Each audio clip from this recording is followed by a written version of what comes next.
Hello, everyone at Frensham High School. I am Alistair Humphreys, the author of The Boy Who Bite the World book you've been reading. Thank you very much for reading my book. I hope that you're enjoying it. And thank you for sending me so many brilliant questions. I've got them here on my computer. It's quite a lot of them, so I'm just going to launch straight in, if that's all right. What was the scariest thing that happened to you when you were rowing across the Atlantic? Oh, Atlantic, gosh, at times I was very frightened. At, in the dark, you can't see big waves coming to hit the boat. You just sort of hear them roaring and then whooshing and smashing you and battering you down.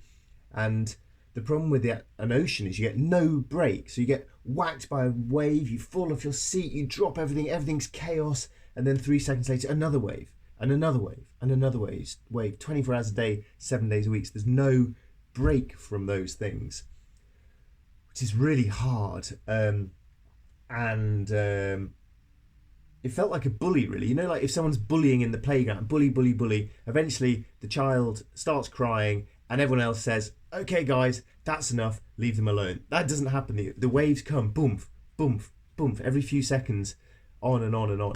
So the scariest thing for me was very early in the row, big storm at night, all of us seasick, not really knowing what we were doing, feeling like we would have paid any money on earth to not be on that boat. But nothing in the world, not even £1 million in cash, could have helped us right then. You just have to get on with it. So that was frightening. What was your favourite adventure and why? My favourite adventure is always my next adventure, because I'm always excited about new things, new places, new ideas. And so, yeah, I'm always looking forward to new adventures rather than thinking back to old ones when I choose my favourites. My most challenging adventure, I think I'd choose the Atlantic for the reasons I just outlined. It was only 45 days long, but I found it really, really hard. Could any child go on a micro adventure, and are the summer micro adventures better for some children than others? Yes, any child, even any adult. Children are awesome at adventures. Children like doing new things. They like running around. They like being physical and active and trying new things, and they're curious and they want to learn new things. They've got a good growth mindset. The problem isn't children. The problem are adults. Adults are so boring, so lazy. They don't climb trees or jump in rivers or go up hills. So children can do any of this stuff. Don't you worry about that. But you're right, some micro adventures are better for some children than others. And that's true for big adventures and adults and all sorts. So the thing to do with a micro adventure is to think about all the things you want to do and all the things you can do. And don't be put off by the things that you can't do or the things that you don't want to do or that seem too scary for you. Focus on the things that you can do and you want to do and go do those. And then little by little, you'll get more confident and do more things and bigger things. Perhaps, if you want to. Most physically challenging adventure was maybe pulling a cart. You can see it on my roof of my shed. Can you see this? This is a very bad demonstration here. This is me and my friend Leon pulling a massive and very badly designed cart for 1,000 miles through the empty quarter desert. It was 350 kilograms of food and water. It was really physically tough. If you want to know more about that, have a look on YouTube. The film's called Into... what on earth is it called? It's called Into the Empty Quarter, and you can watch that on YouTube. How many adventures have you been on? Well, since I started the idea of micro adventures, I'm trying to, rather than just counting a few big adventures and dreaming of an adventure of a lifetime, instead I'm trying to have a lifetime of adventures, of living adventurously every day, small little ones, climbing trees, turning down country lanes and footpaths I've never been on. So I don't really count numbers of adventures anymore. I just try and make sure that most days I do something a bit different and adventurous. When you were cycling, what was your favourite part of the world? Well, that's a really hard question, but because I have to give an answer, I'm going to choose Patagonia, down at the very southern tip of South America. It's so wild and beautiful and rugged down there. I loved 6 months cycling through that part of the world. It was amazing. Did you have different bikes with different terrains? Good question. No, I always had the same bike, but I would change things. Notice most often I would change the tyres. So you put thin little tyres on if you're cycling in Europe or North America, and you can zip along like a road bike, and then big fat mountain bike tyres for crossing deserts and mountain ranges and rocky places. What's the hardest thing about rowing the Atlantic? Seasickness. 10 days of seasickness. Puking almost every meal I had when you desperately need the energy. Although actually maybe the hardest thing was not getting enough sleep. You sleep for 2 hours, then wake for 2 hours, and sleep for 2 hours, and wake for 2 hours, even through the day and the night, and you're rowing and you're so exhausted. Or maybe actually it was the sore bottoms, because you get incredibly sore bottoms sitting down rowing all day, and then rubbed with salt water you get these horrible sores and blisters on your bum, and it's disgusting and painful and agony. Yeah, there were quite a few hard things about that. What equipment did you need? Well, what equipment do you... I can't really answer that because that's for so many... Every adventure has different equipment. But one thing I would take every equipment for every adventure: a pen, a notebook, a map. What other visual aids can I see? And a nice cup of coffee to have in your tent at night.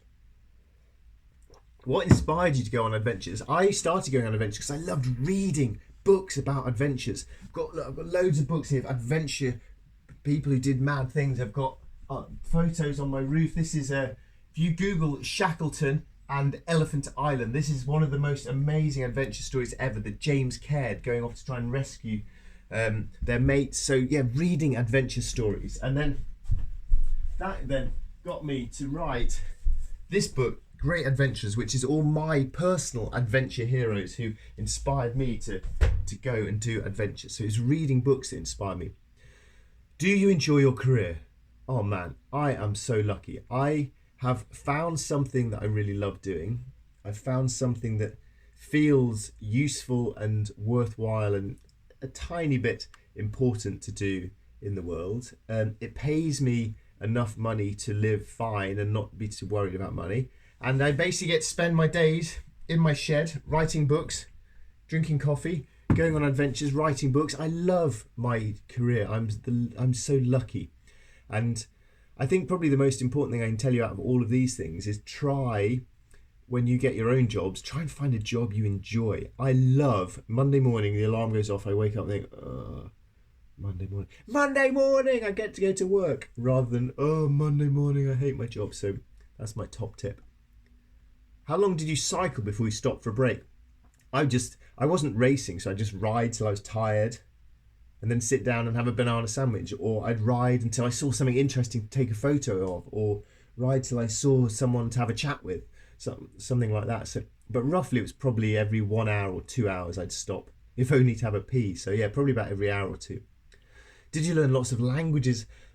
Oh, if I could have one superpower, it would be to speak every language in the world. So everywhere I went, I'd try and learn as much of the language as I could. It's such an important thing to do when you're traveling.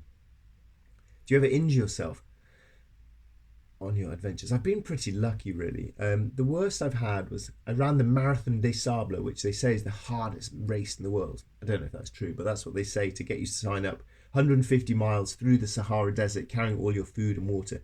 And I broke my foot on the next to last day of that race, which has made the last day very horrible. But that's the worst I've had. A tiny little bone in my foot broken, so I'm pretty lucky. By the way, if I look like I'm about to fall asleep here, I'm not really. I work on a standing desk. I don't sit down to work. Oh, look, I can actually stand up. I'll just stand up like a normal person. Do you regret anything from your adventures?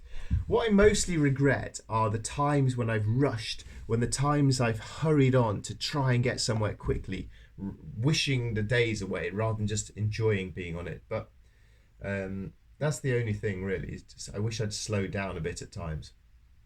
Do you miss your friends and families on birthdays and Christmas?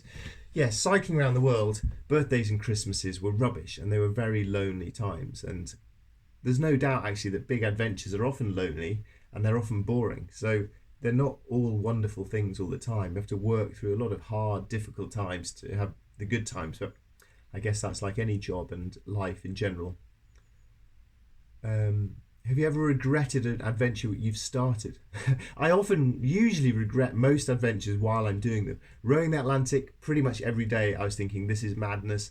Walking across the empty quarter, the same. I think this is ridiculous. So I pretty much regret every adventure when I'm doing it. And then I get to the end and I think, that was brilliant. I should go do something like that again.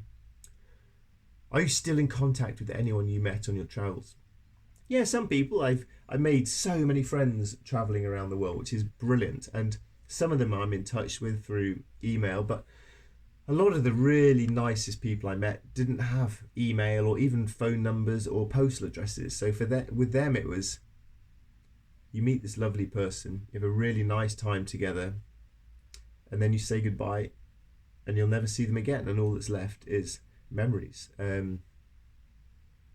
Which I actually quite like. I quite like it in a way that you just have a really nice time with someone and then you move on to other things. So it's a bit of both, I think. Wowzers, they were good questions. Thank you very much, everyone. Now I need to get on with my day's work, which today involves writing a book, which I enjoy. Thank you and good luck with your own adventures. Go have a micro adventure.